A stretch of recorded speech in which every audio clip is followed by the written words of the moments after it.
Well, our last speaker for the day will be Erick Giles, who is the Program Director and Primary Contact for the National Indian Carbon Coalition and provides education, training, and technical assistance to tribes and Indian landowners who are interested in entering the carbon credit market.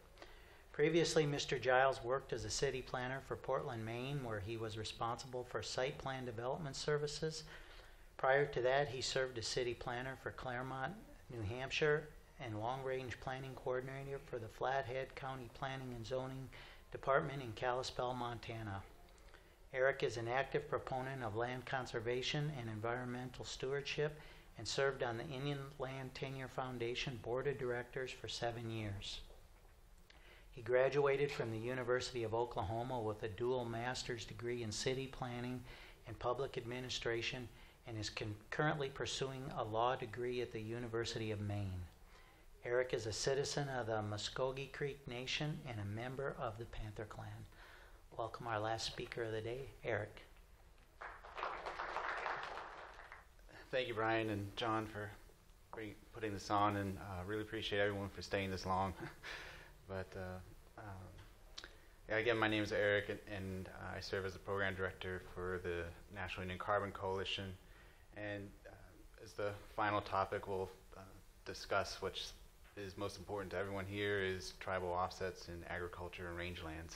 So, but what I'll do is I will begin with just some summary information about Indian agriculture and introduce the concept of carbon farming, and then just end with some closing observations on what we think is needed for an Indian lands project guidance. So this comes from the USDA Agriculture Statistics Service, and it showed that in 2012 there were about 38,000 Indian farms actively operated on 57 million acres of crop and rangelands. And about 80% of farms were located in the Southwest, Texas, Montana, and California and South Dakota. What the map shows is that the highest concentrations of Indian farms were located basically in the Four Corners region, and as well as the eastern portion of Oklahoma, which we call green country. It's the only place that has grass. But more than 44 million acres of Indian land is characterized as range and grazing land. And about 2/3 of Indian farms specialize in livestock production. Many tribes, landowners, they raise cattle, buffalo, horses, sheep, and goat. In addition to crop and livestock production, tribes and Indian landowners also lease their lands out to non-Indian landowners.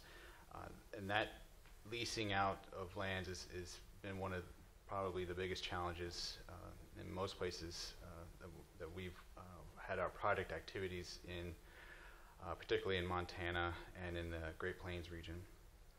While there was $1.8 billion in agricultural products sold from Indian farms, about 78% of those farms had sales of less than $10,000.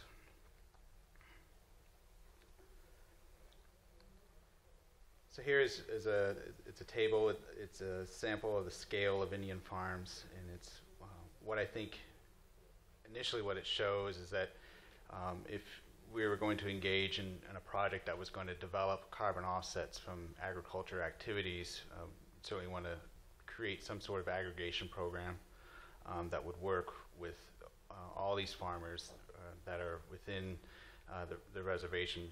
So these are counties that are located entirely within reservation boundaries. The other thing that strikes me is when you go through this table, not only is just the scale of operations and then lands that are in agricultural use, but what also would be the land tenure systems within these regions. You're having an entirely different system in Oklahoma, in Okmulgee County, which is where Creek Nation is, as opposed to where basically Navajo country is. In Okmulgee, we're dealing primarily with restricted fee allotments that are checkerboarded and integrated with a lot of fee and tribal trust lands, and then it's on a smaller scale, so you're having more individuals working on smaller farms. And then if you look in Elko County in Nevada, which is the Paiute region, you're having less landowners operating larger agriculture operations. But then the land history might be different, so they're probably operating on trust lands, or their structures of tribal governance are different as well. So you'd be wanting to know what the title of those lands are, what the tribal commercial codes would be, whether or not the reservation boundaries have been diminished, because then that affects what tribal laws can apply to those lands. For instance, in Creek Nation, they said that the reservation's boundaries have been disestablished. So that meant if the tribe was to pass some sort of leasing regulations for lands, then it's going to, potentially negatively impact the individual allotment owner, or it might not apply at all. So, I mean, having a disestablished reservation is a pretty important, or knowing what the status of your reservation boundaries are is as an investor is going to be important to these projects. But then comparing that to the Great Lakes region, where they have reserved treaty rights, and they've also been allotted, and their system is fractionated and checkerboarded. They have reserved treaty rights, but they still have control over the natural resource management for about 30 million acres in northern Wisconsin and northeastern Minnesota. So I think we're reaffirming again the context of Indian country, and that the project management methods that were successful in one area is going to be probably totally different in another region.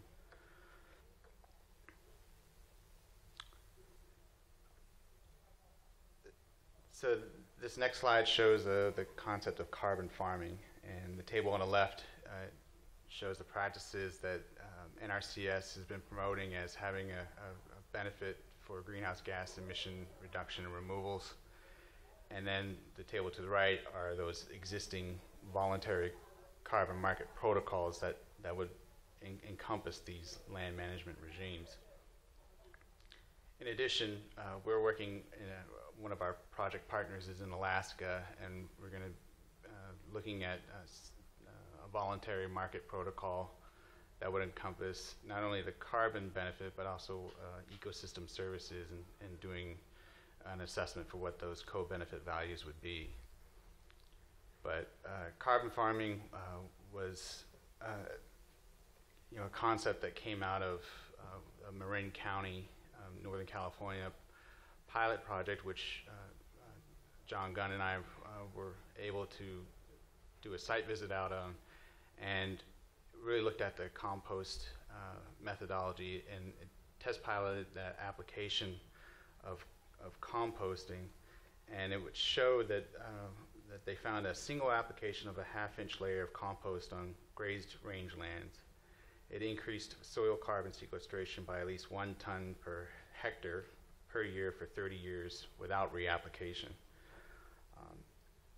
And so, of course, the other benefits were increased forage production, soil water holding capacity, and then as we have been engaging in this last round of grant development, I also saw the opportunity for tribal solid waste divisions to be involved. On the Santa Ana Pueblo, which is one of our project partners, and I'll go into that in a minute. They have their rangeland management program that in the past they had been able to develop composting in partnership with their solid waste division, and we think that there might be this potential to develop more composting with the solid waste division, but also encompassing city of Albuquerque, which is located just right outside of. So there's the opportunity to have waste stream diversions as well.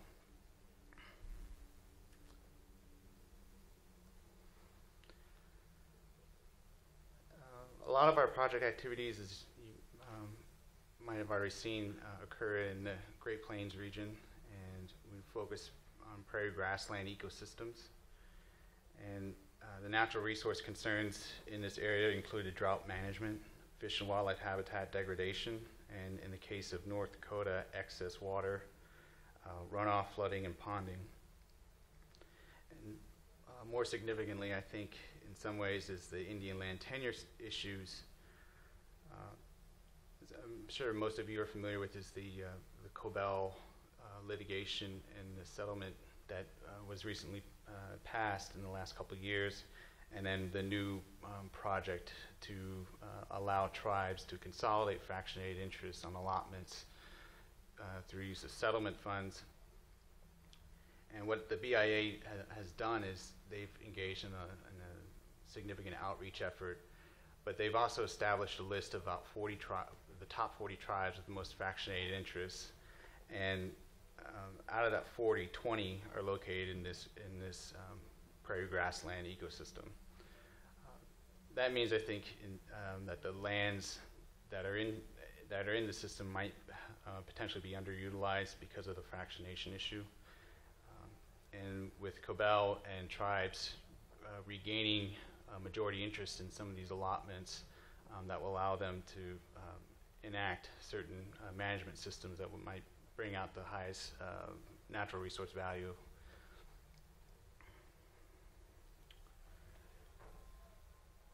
So an example of what we're talking about in terms of the potential opportunity for reduced fractionation. This might be a part of some conservation plan that someone might have been looking at in somewhere in South Dakota, and they would see identify the different landscape types and land cover types, and then they could just start coming up with a different management plan for it and how it might benefit carbon or water systems or whatever their priorities were. And then if we were to get on the ground and look at what the actual title would be, then you get that checkerboard, that realization of what that land is in terms of title. And here's an image of a township, and it's about 23,040 acres.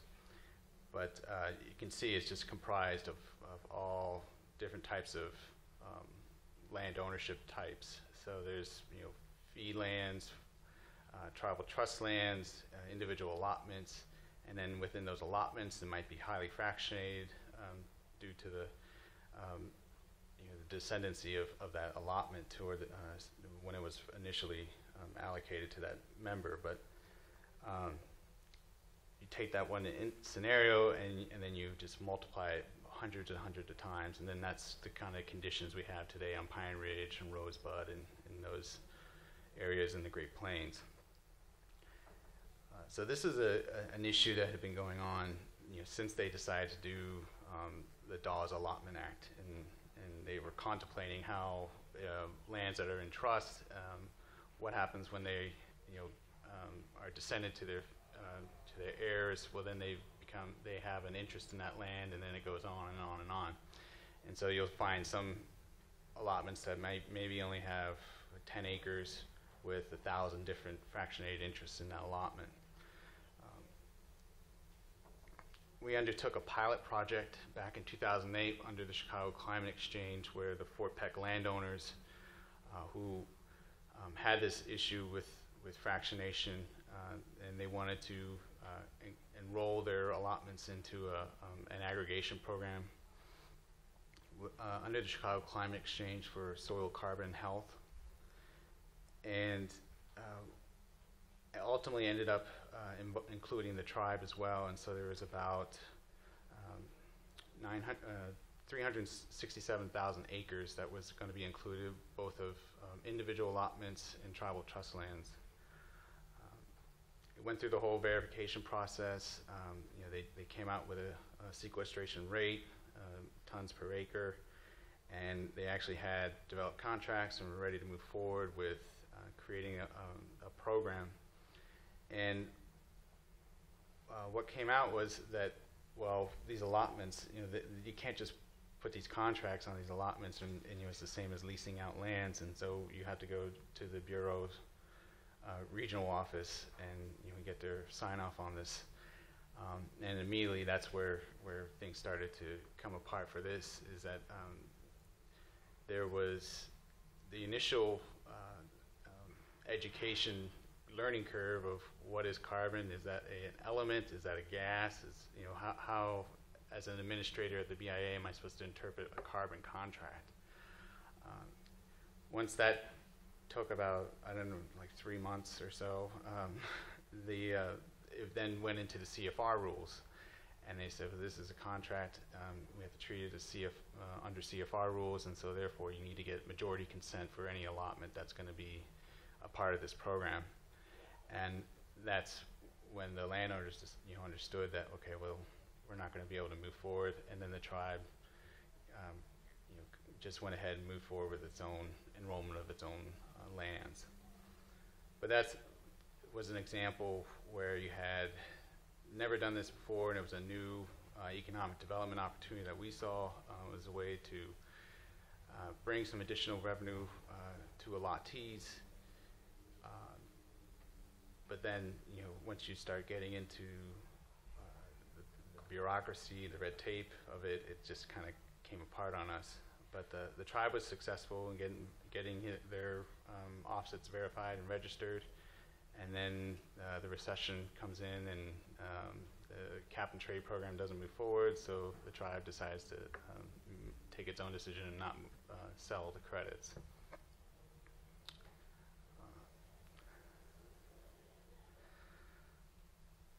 So that, based on that experience, though, at the foundation and the Intertribal Agriculture Council, we saw that this might be an opportunity for tribes and allottee associations to get involved with environmental markets and kind of develop new revenue sources. And they created the National Indian Carbon Coalition back in 2012. And a large part of my responsibility has been to do education and outreach to individual landowners and as well as tribal councils and land staff. But what we were able to do this past year was to come together and propose to develop a project that would encompass 4 pilot project areas. And that included the Northern Arapaho on Wind River, the Santa Ana Pueblo, and the Comanche tribe in Oklahoma. And then this project site in South Dakota, it's called Peshlaw. Peshlaw is it's a site within the Black Hills. It's a couple thousand acres, and it was owned by a non-Indian family, and it was in fee status. And where it was is it's considered to be a real one of the most sacred sites to the Sioux Confederacy at when the time it was taken out of the reservation. And it's still been used for ceremonial practices by Sioux elders and medicine men. But when the site, the family that the last generation decided they didn't want to use it for ranching or any agriculture purposes, they wanted to put it up for sale. And that's when the tribes got wind of it, and they talked to the foundation as well to help them buy back these lands. And so there was a partnership developed between the Shakopee tribe, Crow Creek, Standing Rock, and Cheyenne River, and Rosebud. And they decided to come together to buy back these lands. And so they were successful with help from the foundation. And they've purchased these lands now. They're in fee, and then they're on the fast track to being placed in trust, which will probably, I don't know, like fast track to 5 years or something like that. So, but the ultimate goal is to maintain this site as as one of a sacred site, but also to keep it in a way that would that they say will honor their traditional ways. And so they have a bison restoration project planned for this. And they asked me, is there any way that this could fit into what we're trying to do in conservation? And I said, certainly, there are protocols out there that allow for prairie grassland restoration, and this would certainly meet that triple bottom line of the needs of the tribes, is restoring an environmental conditions of Pesh law. It would also allow for them to hire managers that would manage the site in a way that was sustainable. Santa Ana Pueblo is one of the other project sites that has agreed to partner with us, and we're particularly interested in utilizing the compost protocol application. You can probably guess for where they are in New Mexico that their conditions of drought is severely affecting how their land is being managed. So these couple images of drought conditions out there. So in addition to drought, there's also a lot of trespassing and wild horses, and so there's a lot of stresses on that landscape. And we're really excited about partnering with them and looking at their rangeland management programs and applying this composting application to see how that will affect some of those conditions on drought. It was successful in Marin County in Northern California, but they want to also test pilot in different regions of the country to see how it will work as well. The kind of overarching piece of this project is the Indian Lands Project Guidance. So in Muskogee, it's Uhaka and Pataka, and that's the carpet under the law. And what are the rules that we're going to develop ourselves to help guide carbon projects or any other environmental markets that are developed down the line? How are they going to take into account Indian land tenure issues, issues of sovereign immunity, tribal government structures, best practices, business practices, how tribes are going to, how you're going to communicate with tribes, understanding the structures of governance.